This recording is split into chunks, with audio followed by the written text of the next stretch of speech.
महाभारत के युद्ध में श्री कृष्ण अर्जुन का सारथी बनकर अर्जुन का मार्गदर्शन करते रहे।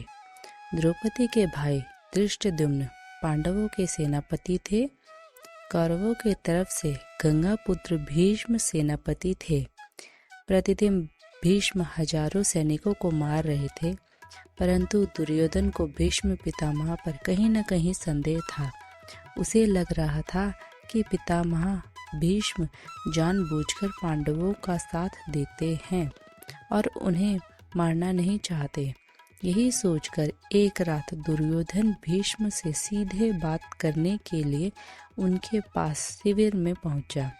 यूं आधी रात को दुर्योधन को अपने शिविर में प्रवेश करते देख भीष्म हैरान हुए। उन्होंने दुर्योधन से शिविर में आने का कारण पूछा। दुर्योधन ने गुस्से में कहा, पितामह, आपके मोहपूर्ण अन्याय के कारण मैं आधी रात को आपके शिविर में आने के लिए विवश हुआ हूँ। आप अगर पूरी कर्तव्य निष्ठा और मोह रहित होकर पांडवों के साथ युद्ध करते तो शायद मुझे यहाँ आने की आवश्यकता नहीं पड़ती।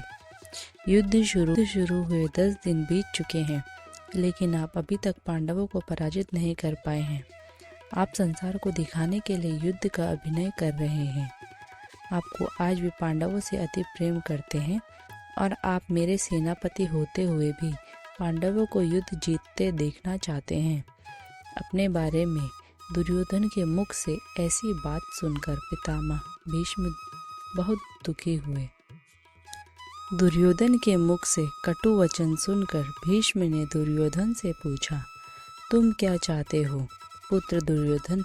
दुर्योधन ने कहा, पांडवों की मृत्यु, और इसके लिए आपको अपनी दिव्य शक्तियों का प्रयोग करना होगा। पितामह भीष्म ने अपनी शस्त्र विद्या का प्रयोग करते हुए सोने के 5 अचूक तीर निकाले और इसे अभिमंत्रित करके बोले, दुर्योधन, तुम व्यर्थ में संदेह करते हो। इन बाणों से कोई नहीं बच सकता। कल का दिन युद्ध का अंतिम दिन होगा। एक ही दिन में 5 पांडवों को इन बाणों से समाप्त कर दूंगा। फिर पांडवों के मरते हुए युद्ध का परिणाम तुम्हारे पक्ष में होगा। पितामह भीष्म की बात सुनकर दुर्योधन प्रसन्न हुआ, लेकिन अगले ही क्षण उसके मन में पितामह भीष्म के प्रति संदेह उत्पन्न हो गया। अब दुर्योधन को भीष्म की बातों में भी छल कपट दिखने लगे। दुर्योधन ने भीष्म से कहा, पितामह, आपकी योजना बहुत अच्छी है, किंतु मुझे फिर भी संदेह हो रहा है कि आप इतनी जल्दी और आसानी से पांडवों को मारेंगे।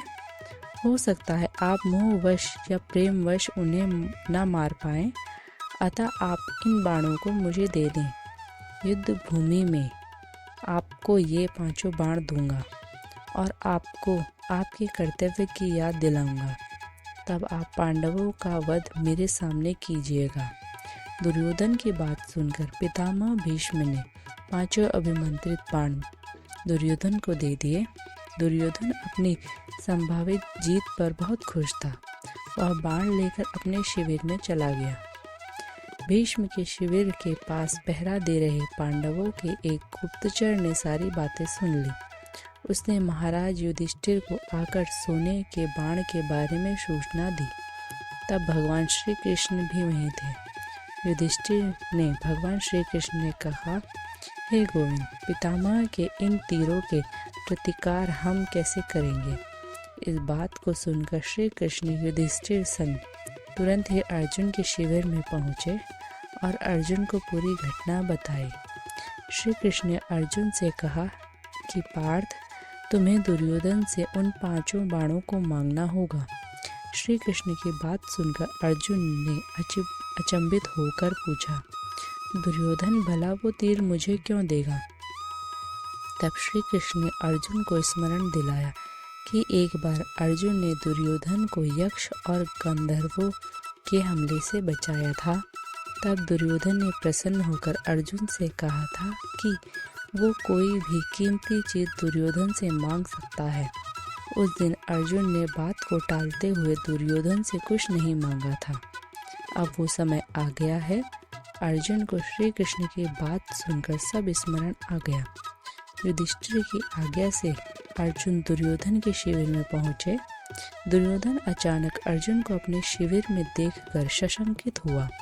अपनी शंका को छुपाते हुए जोर जोर से हंसते हुए दुर्योधन ने अर्जुन से कहा, आओ अर्जुन आओ, क्षमा मांगने आए हो क्या? तुम्हारे प्रिय पितामह ने जो तुम्हारी सेना के साथ किया उससे भयभीत हो गए हो। बताओ क्या सहायता मांगने आए हो? अर्जुन ने कहा, भ्राता दुर्योधन, प्राणिपात, सही समझा आपने। मैं आपसे याचना करने ही आया हूँ, परंतु मेरे मांगने से पहले ही आप उसे देने के लिए विवश हैं। दुर्योधन हंसता हुआ बोला, मैं विवश हूँ अर्जुन? याचक विवश होता है, दाता नहीं। परंतु कोई बात नहीं अबोध अर्जुन, तुम मांगो। दुर्योधन वह 5 बाण मांगे, लेकिन दुर्योधन ने अर्जुन को मना कर दिया। तब अर्जुन ने दुर्योधन को क्षत्रिय धर्म स्मरण कराते हुए उस घटना को बताया, कैसे अपने प्राण रक्षा के बदले दुर्योधन ने अर्जुन को कोई भी बहुमूल्य वस्तु देने का वचन दिया था। दुर्योधन ने अर्जुन से कहा, तुम कुछ और मांग लो, मैं यह नहीं देख सकता। तब अर्जुन ने कहा, यदि आप अपने वचन को पूरा नहीं करना चाहते तो कोई बात नहीं भ्राता। अब आपके पास कुछ बहुमूल्य है भी तो नहीं जो मांगा जाए। सामर्थ्य के अभाव में आपको पितामह के बाणों की आवश्यकता भी है। ठीक है, मैं चलता हूँ। अर्जुन के कटाक्षों से दुविधा में फंसे हुए दुर्योधन ने कहा, रुको अर्जुन, किसके पास सामर्थ्य नहीं है? हम 100 हैं, तुम 5 हो। फिर ना चाहते हुए भी दुर्योधन ने 5 बाण अर्जुन को दे दिए। अर्जुन उन दिव्य बाणों को प्राप्त कर अपने शिविर में आ गए। इस तरह भीष्म से बाण लेने की गलती दुर्योधन पर भारी पड़ी और पांडवों की मौत टल गई और वह विजय हुए।